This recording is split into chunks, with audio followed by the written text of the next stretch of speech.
Thanks for joining us on another episode of Is There More, the podcast. My name is Megan, and I'm listening. I just woke up every day fighting a disease, and it caused an immense amount of pain. I wanted more than anything in this world, and I really thought like it was going to happen. Like there was money, there was drugs, there was all these things on the line, like that this was going to happen for my husband and I. I just broke. Today's guest is a woman living with a rare autoimmune disease called anti-synthetase syndrome who refuses to give up. Her and I went to high school together, and 10 years ago, she asked me to make a documentary about what she was going through to raise awareness. This is the first time we're seeing each other since then. Welcome, Kelsie Manna. It's been a long time.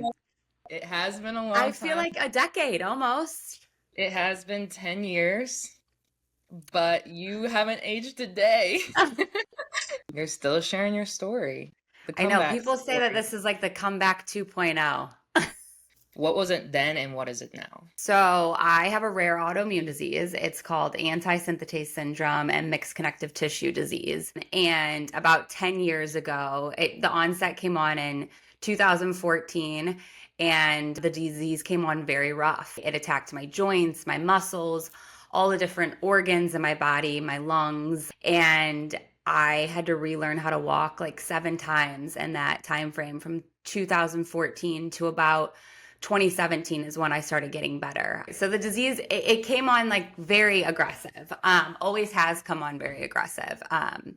And so when I was really sick, it was kind of like my entire life. I just woke up every day fighting a disease, and it caused an immense amount of pain. And some doctors didn't even know if I was going to make it to 30. Like that was kind of they weren't sure what was going to happen. My parents kind of were like, what is next for Kelsie? And then in 2018 is when I fell in love. And I think really that was like a big turning point in my life because I met my now husband. But it was like I was living life not just for myself anymore. And I was living life for more for him and for me. And so I wanted more for my life. And my husband and I, we met in Vegas one crazy weekend, and we did long distance for like a year. And as that time happened with him, I slowly started healing myself, and I stepped into Eastern medicine a little bit, and I slowly but surely started getting better, and things really started like falling into place for my life. And it wasn't this just like every day I'm dealing with disease. And I was able to accomplish remission for almost 5.5 years. I was in remission, and I almost like bring tears to my eyes. Like I really had no symptoms. I wasn't dealing with the pain. I mean, I would have some flare-ups, but I wasn't dealing with the pain that I had dealt with in the past. And I was, like I said, slowly but surely getting better. I got married, and I have a beautiful stepdaughter, and life was just like Megan, it was just all falling into place. Everything, I had gone through all this pain for many, many years of my life. And then finally I was able to enjoy my life now. So then fast forward about 2 years ago, my husband and I we were never sure if I was going to be able to conceive. I would have to do IVF. And we were at a time in our lives where we were really ready to have a baby and just check it out and test the waters and see if IVF would even work. Just to give you an overview of how long this has been happening. 2 years ago is when I started prepping my body. I went to the rheumatologist, made sure blood work was good. I got my body in a really great state fitness wise. And when I tell you I did every single thing under the sun to get my body in the most fertile state. I took every supplement, What did you try?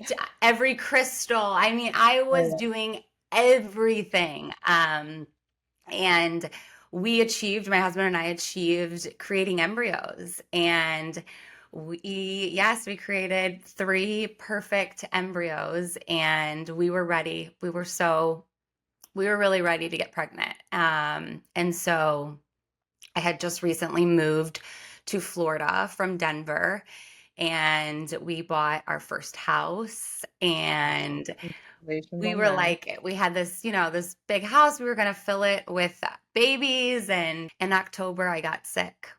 I got really sick with COVID. I had COVID before. I just thought it was like any sickness, and not any sickness. Obviously, COVID it was rough, but I was sick for 28 days straight with COVID, and it completely attacked my body. And in this time that I had COVID, we were prepping for our embryo transfer. And I, it's almost like a blur because it all has happened so fast.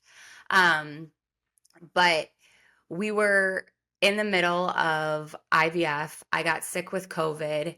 And when I started recovering from COVID, I noticed this like rash on my body. And I just thought it was, a post viral rash. There was something intuitively in me, and I believe it was God, that said, don't start your injections for your IVF, for the transfer yet. You need to call the doctor and maybe wait a month, like wait another month. And so I did. I called the doctor. I just said, I just don't think something's right. I'm not sure what's going on. I have this really bad rash. I'll never forget the day that I walked into that rheumatologist office.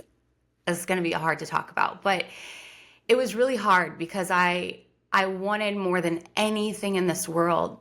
And I really thought like it was going to happen. Like there was money, there was drugs, there was all these things on the line. Like that this was going to happen for my husband and I. And it was supposed to just be that so beautiful. And I walked into that rheumatologist office, and I was not expecting what I heard. And it hit me from left field. And he sat down with a piece of paper, and I had previously gotten blood work done, and he went line by line by line. And my levels in my body were just off the charts.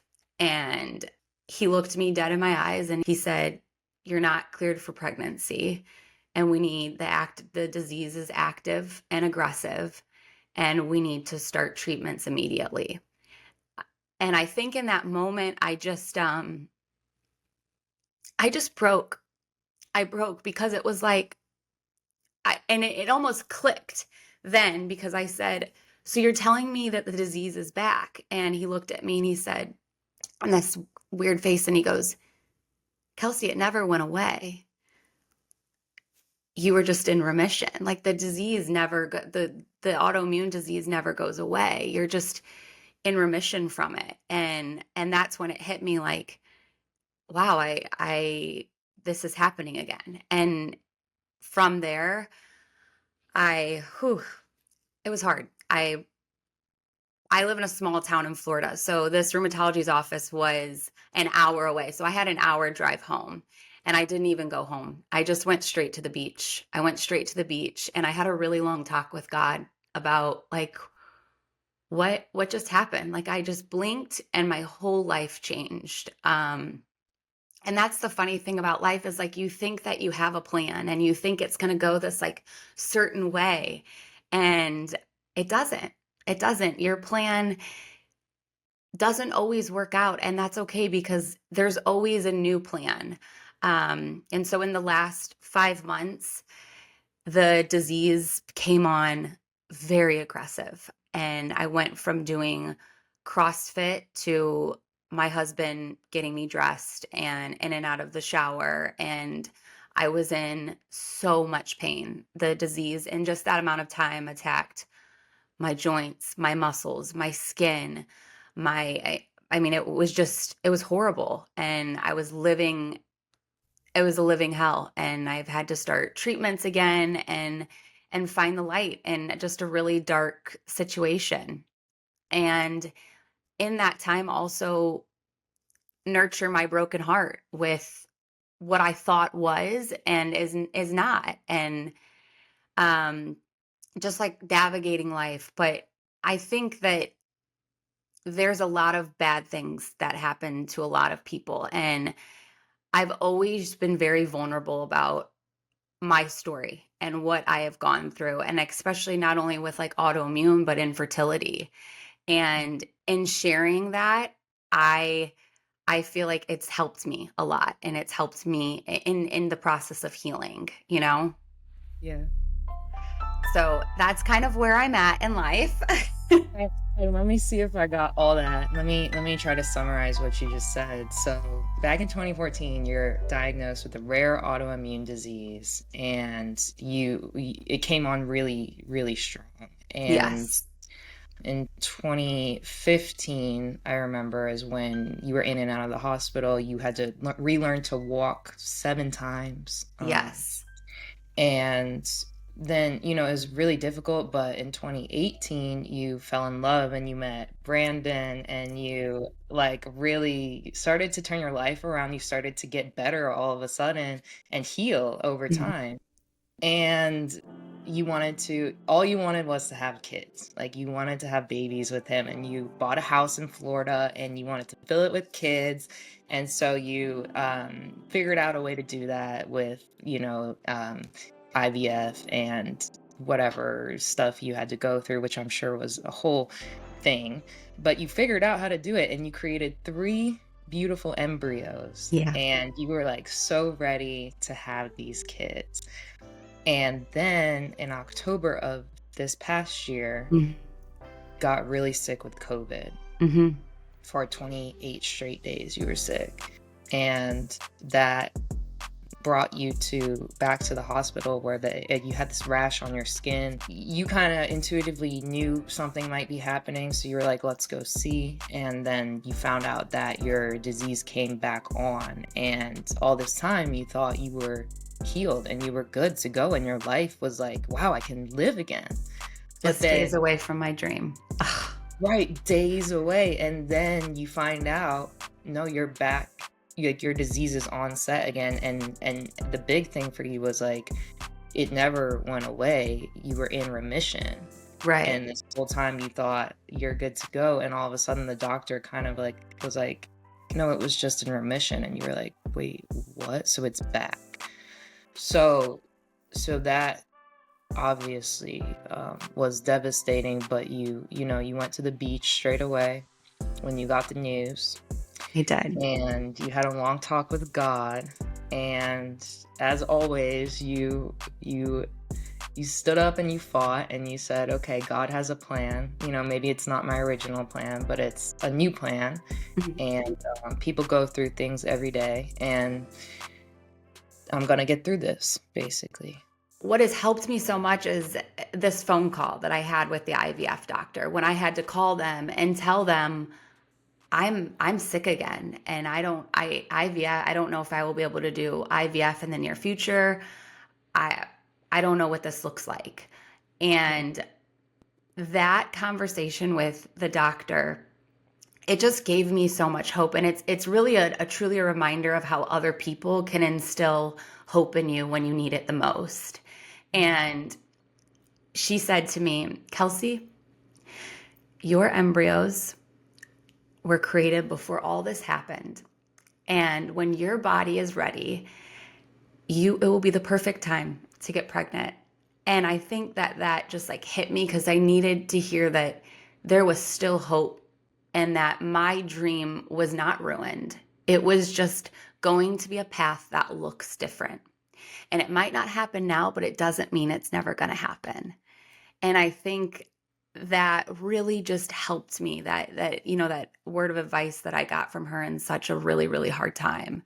And so I'm keeping my head up. I'm keeping my head up every step of the way, because I deserve it. My husband deserves it. My daughter deserves it. And my embryos deserve it. They deserve their mom one day to be strong enough to be able to carry them. And it's just kind of like lit this fire in me. Like, Yeah. you don't get to take that from me. And disease can take a lot from people. It can rip, people apart. It can rip a person, tear a person down. Like, it's not easy. Like, and it's very lonely. Autoimmune disease and infertility are extremely lonely things to go through. And so I just declared, like, I'm going to heal out loud, and I'm going to heal so loud that the person that's dealing with this alone doesn't feel so alone, because it it's lonely. It's Yeah. lonely, and people don't have to feel alone, going through it. I love that. You speak so well on this. Tell me about like it's lonely, like I'm guessing you lost a lot of friends during the process. I think when you go through hard things, they're friends that come and go. And they'll be, your friends that will be there through thick and thin. And then there's friends that just become kind of acquaintances, and it's, hi, how are you? And yeah, I think that's always hard. But I've always kept my circle like so small. And those are kind of like my main friends, and not only friends, but I have just an amazing support system of family too. It's great advice for people too, because I think people try to cast a really wide net sometimes on friendships and then find out later like, oh wait, none Yeah. of these people are here for me, and Yes. I've in learned the you don't worst, need that many people. you You don't. You don't need like one or two. I mean, more is great, but you really My only dad need. always says you just need 6 to carry your casket. Your dad is hilarious. I do want to ask you, so you got married. This was in 2018, right? When you got married? No, I just met my husband in 2018. Okay. What? We eloped in 2020 and then got married, like we did like a wedding in 2021. Oh wow. Okay. Well, congratulations on Thank that. you. It's so like I love seeing you guys because you do feel like just so supportive of one another. Yeah. And I wanted to ask you, like, I know you and your dad are like you're Yes. he was your rock. You were like a super daddy's girl. So like how did it change your relationship? Or if it did, but between you and your dad, like did anything shift when you got married? Because I was just thinking about that the other day. I was like, oh, you kind of have to let go of your dad at some point, and then like that's your husband now. Like, I don't know, is that a thing? It is so funny that you asked that, because one thing in my marriage between my husband and I is he gets so upset. He's like, "Can you please stop calling your dad?" Like, I can do it. I can do like I still call my dad when like the toilet's making a sound. And he's Oh like, my gosh. "No, like we can figure that out together." He's like, "Can you please stop calling your dad?" Oh my So gosh. it's kind of letting go. I mean, not only my dad, both my parents. I'm very Yeah. close with both my parents. They're both my rocks. And so, yes, when Brandon came into the picture, and they kind of like, because I went from my parents' house to Brandon. It wasn't like Mhm. I had this in between period of finding myself and having my own place. Like, Yeah. so yes, marriage, I've had to learn to stop calling dad and let Brandon help. Oh, so cute. Yeah. Um, on that same note, how is it being a stepmom, like to his daughter? Or Incredible. yeah, his She's daughter. a rock star. Like, I couldn't of I know a lot of everyone's journey is different, but I couldn't have asked for my stepdaughter. Nora is she's the coolest kid. Like, she just gives me, and I've been in her life since she's been 3, so it's been really fun to both, like, not only her but like both grow up together. And just being able to like be a support in her life and a parent in her life, it's been so rewarding. And she really does give Brandon and I like just so much hope, like when she's here and the house is loud and messy and we're dancing on the couch, like those are the moments and the memories that I hold on to that get me through when I'm struggling and in pain. It's that, one day this house is going to be filled with loud and messy and fingerprints, and it's going to happen, and I just have to keep that dream alive. But yes, I love being a stepmom. It's one of my favorite titles. That's so cool. Yeah. You said earlier that giving people hope is kind of inspiring to you, but on that same coin, like receiving words of support or wisdom from people too is like really keeps you going, and having a vision in mind for your future is like a third thing that is like keeps you in a light space, right? Yes. Yes. I think continuing to show up for myself and for others is a big one that keeps me going, to keep my head up in this whole thing. I think being vulnerable is sometimes scary. I mean, it's really scary. It's not easy to just put my life out there and say, Yeah. welcome. Welcome to my beautiful, messy life. But there are so many people that struggle with autoimmune disease, and there are so many people that struggle with infertility. And like I said earlier, it's lonely. And it's not only lonely, Megan, it's painful. And I think that by sharing with other people have been able to connect to that vulnerability on another level, because I'm not the only one struggling. There's a lot of people going through hard things in life. And if they can see somebody else having a positive attitude and keeping their head up and believing in better days, I think that that helps. And not only that, when I receive people who support me and say words of encouragement to me, that helps me too. So it's like a win-win, And that's made it feel not so scary for me to just show the really raw pieces of my life. And I think that maybe that's the reason why I'm still alive and I'm going through all this is to be a testimony of hope and the way that God's working in my life to work in other people's lives, and finding just that beauty in a big old mess, Yeah. I'm glad you said that, because I was going to say that, like, do you ever think that, you're even going through this part 2 because you need to inspire more people and reach even a new demographic of people with infertility or whatever, things like that too. It's like, Absolutely. I think it yeah, was God's nudge. Like, hey, you're not quite ready not for quite this, yet. but I know I've always had a dream of writing a book and starting a podcast, and I never really fully dove into it. And now I'm being literally forced to heal. And, I had to quit my job. In the last 6.5 years, I was a full-time nanny and loved it. Like, I've worked with many families and babies, and I had to quit my job. And because I can't, with these treatments that I'm going through, I can't be around I really can't be around many people, but it completely is taking away my immune system. So it will Mm. calm down. So now I'm finding just the peace and diving in fully to these things that I've always wanted to do, creating a podcast and YouTube and writing a book and hearing other people's testimonies. I have big dreams, big, big dreams. This podcast is brought to you by Dialogue Life Skills, the world's scalable solution to the teen and young adult mental health crisis. Visit dialoguelifeskills.com for more information and follow Is There More World on all platforms. Thanks for listening.